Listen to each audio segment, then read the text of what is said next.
Hey Facebook peeps, how are you today? I am sitting at the San Francisco airport and I wanted to do a vlog with you and share some thoughts after my TEDx experience yesterday.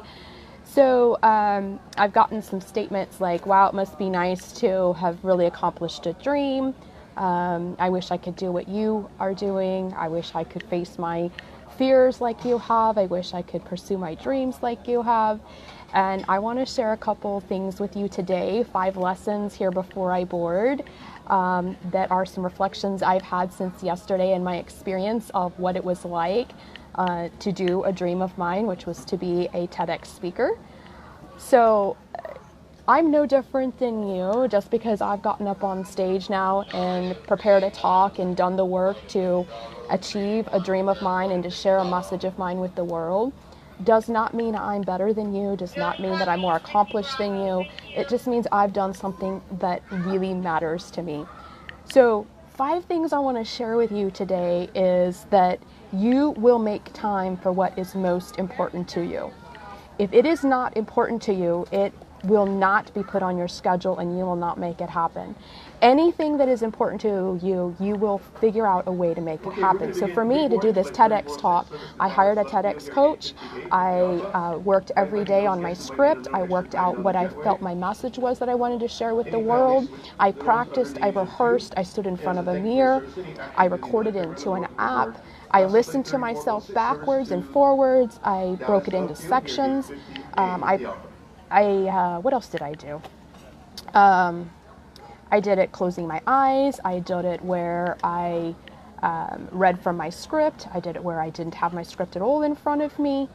I did everything I knew to rehearse and practice and try to figure out what was the best way to communicate my thoughts. And yes, I sit here today and I think of things that I didn't say yesterday that I really wanted to say. I missed 2 stories near the end of my talk that I was not able to share because I ran out of time. A TEDx talk has to be done in 18 minutes or less. Every practice of mine was 14 to 16 minutes, depending on how fast I talk. I tend to talk pretty fast, and when I get really passionate or I get intense, I talk faster. And so I practiced both ways. I practiced trying to slow down my talk. I practiced trying to talk faster. And so I was surprised that I was over 17 minutes. So because of that, I had to skip a couple parts of my talk and just forget it, okay. I had done an exercise of my vision. What was my vision for this talk? What did I want the audience to get out of the experience? What did I want to get out of the experience? And I felt like, geez, man, if I could share this with the world, I feel like I'm making a great impact. And that's what I want to do. Hey, Tim, good to see you. Look forward to connecting with you when I get home.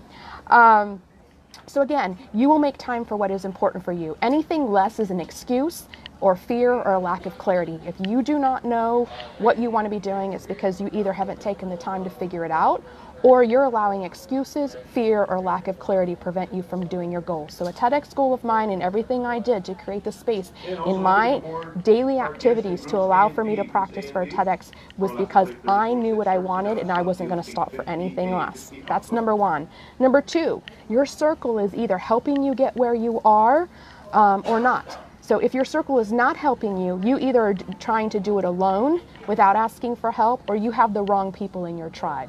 And this is what I mean by that. September 2016, I went to here to San Francisco and I attended Growth Summit with Brendan Burchard, which is a conference he puts on every year. At that event, I met some amazing people like I always do. And I would not have known that one of the people that I met at that event was going to be my TEDx coach. Yeah. Another lady I met at that event is one that I stayed with this trip. She's a physician. She's a great friend of mine. I also have had coaches that I've worked with in the past. One of them helped me create a vision of what do you really want in your life and keep focused on that. No matter what happens around your circumstances, no matter anything you experience, stay focused on your vision. I've had other coaches in my life that have helped me get where I am. One of my coaches, my current coach, he did a TEDx talk himself. These people impact your journey. They're part of your journey. One of my friends in my circle is the one that sent me a link for the TEDx application to be done here in Texas was coming up this June. Last October, he sent it to me. As you know, Texas declined my application for a couple different reasons, and I was discouraged because it was one of those things that I wanted to do, but yet I came back to, look, if my message doesn't resonate with those people, I obviously want my message to be where it needs to be heard and where it needs to be shed. This is not my time. Maybe it's not my venue at all.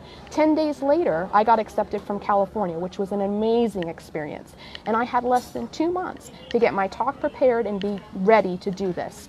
So again, your circle either is helping you get where you are. If your circle is not helping you, you are either doing it alone or you have the wrong people a part of your tribe.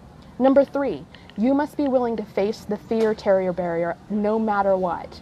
This was a stretch for me. Multiple reasons why, not just because it was a dream, but because I know the impact that my message is going to make on the world. I know the opportunity that I'm going to have from it being presented on the YouTube channel of TED and TEDx. And I know what I want to do. And it was exciting to be on the bridge of something so important to me. Number 4, know your message. Know what you want to share with your audience, your circle, your tribe, your friends, and stay focused on it no matter what, no matter how many people abandon you on the journey, no matter what rejection you get, no matter your critics, no matter what. Know your message. Stay true to you and your message and what you're trying to convey to people. Keep it clear, keep it concise, keep it simple, keep it focused. For me, to know what your message is, a lot of people say you need to know your why. I disagree. You need to know your what. What are you trying to do? What are you trying to accomplish? Your why is the backbone behind the what. If you don't know what you're trying to accomplish, your why won't matter. You can say, well, it's because of my kids, or I'm trying to leave a legacy. That's a why. What are you trying to do? What are you trying to accomplish? When you know what you're trying to do, you'll create your why. Once you have your why, you'll know who you're trying to impact. Once you have your who, you'll eventually figure out your how, and you'll figure out when. You have less control over the how and the when. The 5th point that I want to do is you must embrace the journey and live from the heart completely. Enjoy every process, enjoy the ups, enjoy the downs. If you don't, once you have a successful talk like I did yesterday, then you're not going to actually know where you're going now, because you will not be prepared for the next part of the journey. That's another step that goes down the hill, up the hill, down the hill, up the hill. All of it is part of the journey. Embrace the pain as much as you do with the excitement. Embrace the pain and the difficulties and the challenges and the rejections and the rebuke and everything that you get from your circle or the people following you, because not everybody's going to resonate with your message. And not everybody's going to believe you're doing it right. And people are going to think you're doing it for the wrong reason and you're trying to get attention, a bunch of other things. Anyway, I've got to wrap up soon because we're boarding a little early today. So, but those are the 5 points that I wanted to share with you, and I'm going to recap them here real quickly for you. But make time for what is important to you. Anything less is an excuse or fear, or you do not have clarity. Number 2, your circle's either helping you or it's not. You're either going alone or you have the wrong people on your tribe. So figure it out. Number 3, you must be willing to face the fear-terror barrier, like completely. Like, you have to be willing to face it on every level. Number 4, know your message. Know what you're trying to accomplish. Then you'll figure out why you're trying to do this. And then you'll know who, and then you will know how and when. And lastly, always embrace the journey, enjoy it, like live courageously from the heart, be passionate, love life. You might not get tomorrow, you have today. Share your heart with the world. You have a story to share, you have a message, you have something that's important. And be thankful, have gratitude for every bit of it, because all of it is developing you into another person for the next part of your journey. It truly is a wonderful life. I'm so grateful for the people in my circle. I couldn't have done this without all of you.